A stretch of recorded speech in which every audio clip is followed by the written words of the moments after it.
you through. Mama, now I'm here for you. For all the times I made you cry, the days I told you lies. Now it's time for you to rise. For all the things you sacrificed. Oh, if I could turn back time, rewind. If I could make it undone, I swear that I would make it up to you.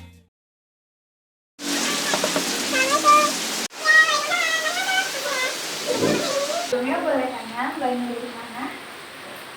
Saya Tanya Rosida dari Tangerang, Mbak. Dari Tangerang.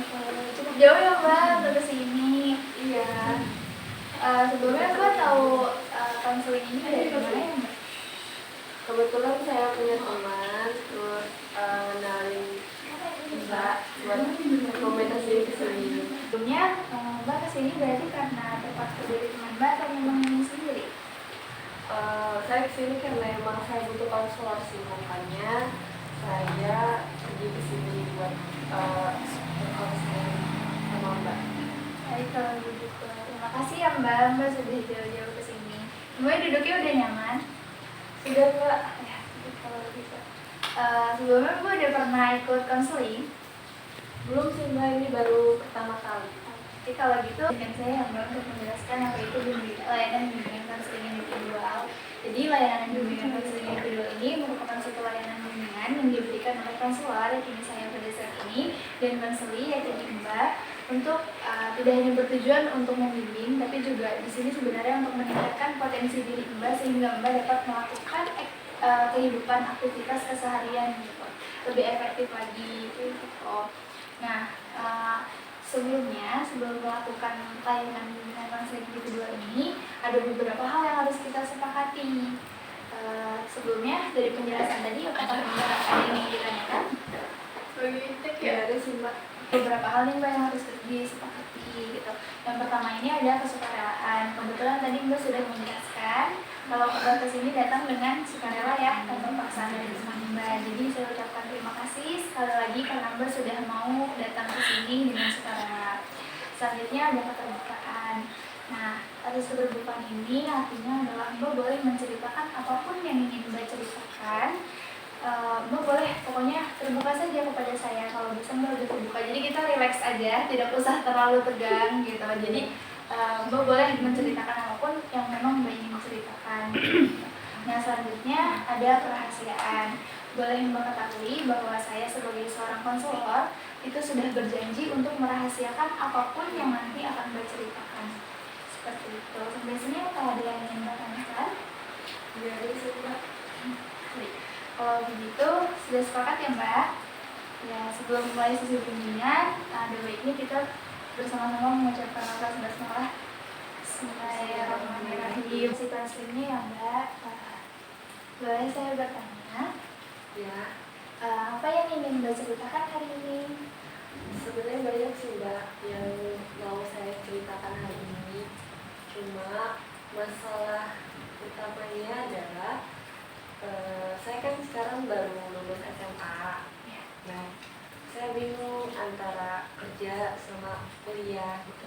Tapi orang tua saya tuh nyuruh buat kuliah. Tapi saya sendiri yang gimana ya, nggak begitu terlalu tertarik buat kuliah gitu loh. Kayak gitu Mbak. Boleh Mbak bisa ceritakan lebih detail lagi tentang permasalahan yang tadi Mbak sebutkan? Nah, jadi saya itu kan ada 3 bersaudara. Saya anak terakhir. Kebetulan ibu saya itu seorang guru, dan kakak-kakak saya tuh nggak ada yang jadi seorang guru. Nah, karena saya harapan terakhir buat jadi seorang guru, jadi saya didorong disuruh buat orang tua untuk jadi guru. Tapi saya sendiri jangan buat jadi guru, sebenarnya kuliah aja nggak tertarik buat kuliah. Tapi saya maunya buat masuk pramugari gitu Mbak. Jadi bingung sekarang mau nurut sama orang tua kah, atau emang mau lanjut impian buat jadi pramugari gitu. Sebelumnya apakah Mbak sudah pernah mengkomunikasikan hal tersebut, keinginan Mbak tadi kepada orang tua Mbak? Udah sih Mbak, tapi orang tua tetap keras kepala nyuruh anaknya buat kuliah gitu. Eh, Mungkin Mbaknya pernah mencoba untuk mendiskusikan tentang impian Mbak dan harapan orang tua Mbak sebelumnya, atau memang hanya membicarakan tentang saya ingin menjadi ini gitu? Udah sih Mbak, cuma gimana ya, orang tua saya tuh benar-benar keras kepala gitu kan. Jadi mungkin mikirnya kalau kerja itu kan, kalau kerja sebagai pramugari kan itu nggak selamanya gitu kan. Jadi ya di pikiran orang tua saya tuh ya mikir ke depannya itu gimana, tapi saya sendirinya pun yang benar-benar semangat buat masuk ke pramugari itu. Saya sangat mengerti Mbak ingin menginginkan impian menjadi seorang pramugari, tapi untuk sebenarnya melawan orang tua juga kan tidak baik ya. Nah, bisakah Mbak mengkomunikasikan kembali tentang hal ini gitu? Dan kalau misalkan seandainya memang orang tua Mbak yang keras kepala gitu, apakah ketika memang Mbak harus menerima Mbak menjadi seorang mahasiswa gitu, apakah Mbak akan menerimanya, atau misalkan Mbak maunya seperti apa gitu? Sebenarnya kalau misalkan orang tua tetap kekeh pengen saya buat jadi mahasiswa, ya saya bisa terima-terima aja. Cuma mungkin kayak niat buat masuk kuliahnya tuh benar-benar kurang gitu. Jadi hasil saya buat jadi mahasiswa tuh kayaknya nggak bakal terlalu maksimal gitu. Menurut cerita Mbak yang tadi yang Mbak ceritakan gitu, sepertinya memang Mbak butuh untuk ketika Mbak menjadi mahasiswa gitu, butuh penyemangat seperti itu ya, butuh hal yang bisa membuat Mbak semangat menjadi seorang mahasiswa gitu.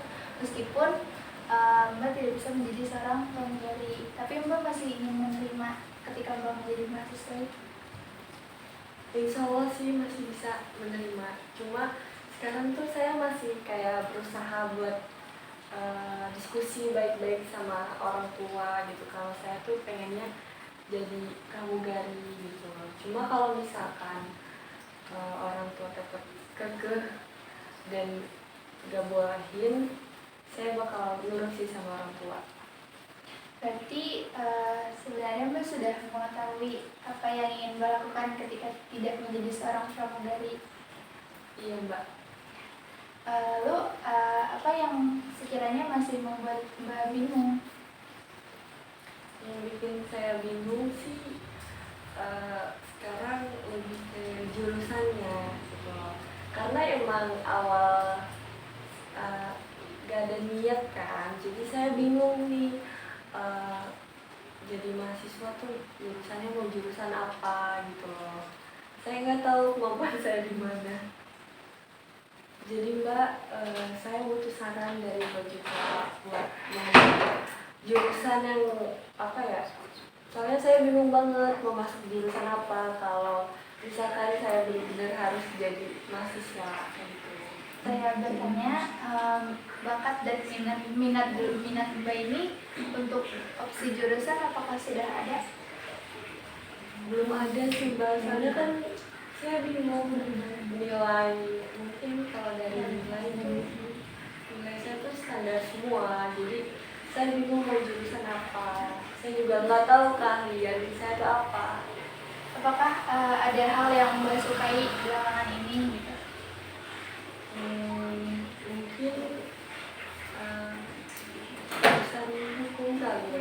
Tapi saya bingung, soalnya kan ya namanya kita kuliah kan nggak tahu kan dalamnya mungkin atau nggak sesuai kemampuan saya atau gimana, jadi saya bingung gitu. Sepertinya Mbak masih agak kebingungan mengenai jurusan kuliah, tapi Mbak tadi sudah mengatakan bahwa Mbak berminat untuk masuk ke jurusan hukum.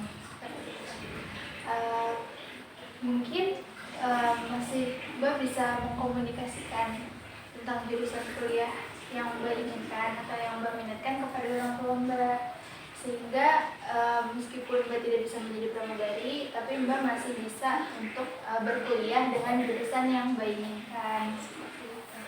Saya bingung lagi Mbak, kan soalnya saya tertarik ke jurusan hukum, sedangkan orang tua saya tuh pengennya saya jadi guru.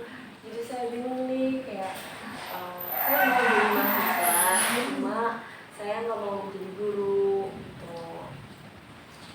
Ya, sebaiknya kalau misalkan seperti itu, mungkin Mbak bisa mengkomunikasikan kembali dengan waktu yang tepat juga gitu. Jadi terkadang kan kalau misalkan kita berkomunikasi tapi waktunya tidak tepat kan juga kurang enak ya Mbak ya gitu, kurang bagus juga kayak gitu, nanti responnya malah jadi kurang tepat seperti itu. Jadi Mbak mungkin bisa mencari waktu yang lebih luang, Mbak bisa mengkomunikasikan bersama dengan kedua orang tua Mbak gitu, sehingga Mbak bisa mendapatkan jalan keluar yang memang tidak memaksa Mbak untuk masuk ke dalam jurusan yang tidak Mbak inginkan juga gitu, dan Mbak juga menjalankan perkuliahannya bisa lebih baik lagi seperti itu. Mbak, nanti saya coba ceritakan baik-baik sama kedua orang tua saya. Kalau saya tuh maksudnya mendiskusikan yang mana yang baik buat kedepannya, gitu Mbak. Ya, sepertinya Mbak sudah mengetahui apa yang harus Mbak lakukan dan sudah terjawab ya Mbak kebingungan yang tadi Mbak sampaikan. Iya. Untuk melaksanakannya itu kembali ke Mbak. Mbak ada yang ingin Mbak ceritakan lagi? Kayaknya udah cukup sih Mbak. Udah cukup. Ya. Sebelumnya saya ucapkan terima kasih kembali karena Mbak sudah mau mengikuti sesi konseling pada hari ini. Ucapkan terima kasih kepada Mbak yang sudah mau mengikuti sesi konseling pada hari ini. Semoga apa yang Mbak ceritakan tadi dan solusi yang telah kita temukan bersama bisa Mbak jalankan sehingga Mbak bisa menjalani kehidupan yang lebih baik lagi dan bisa menentukan jurusan yang memang Mbak inginkan bersama dengan kedua orang tua Mbak. Iya. Ooh, Allah, you brought me home. I thank you with every breath I take.